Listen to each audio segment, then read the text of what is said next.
Hey there, today we're diving into the fascinating world of the brain and its tiny yet mighty supporters called glia, and their role in everything from learning to neurodegenerative diseases.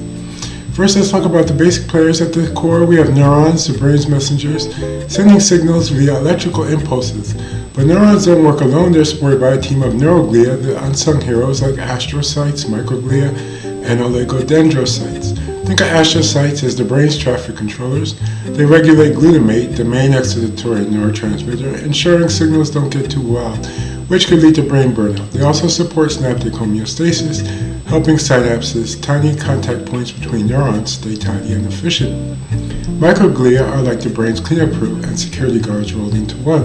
They prune unnecessary synapses during development, a process called synaptic pruning, so our neural network remains sharp and efficient. They also jump into action during immune responses, like when cytokines and T helper cells alert the brain to trouble outside or inside. Oligodendrocytes are the brain's insulation specialists.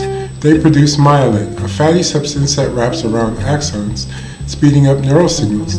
Myelination is crucial for quick, precise communication, especially in regions like the cortex and subcortical areas, such as the amygdala, hippocampus, and striatum, key players in emotion, memory, and movement. Proper connectivity between these regions is essential for brain health. What happens when this intricate system goes astray? In autism spectrum disorder, for example, there can be issues with neuronal connection, synaptic pruning, or glutamate signaling. Sometimes too much glutamate causes exotoxicity. Think of it as the brain's gas pedal stuck to the floor, leading to neuronal stress. GABA, the brain's calming neurotransmitter, tries to balance things out, but if the balance tips, it can affect everything from social behavior to sensory processing.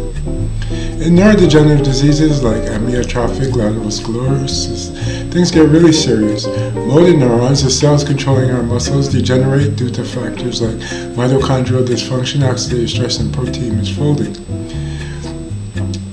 Microglia become overactive, releasing inflammatory cytokines, which further damages neurons. Misfolded proteins and fibrils accumulate, disrupting cell function and leading to symptoms like weakness, spasticity, and speech difficulties.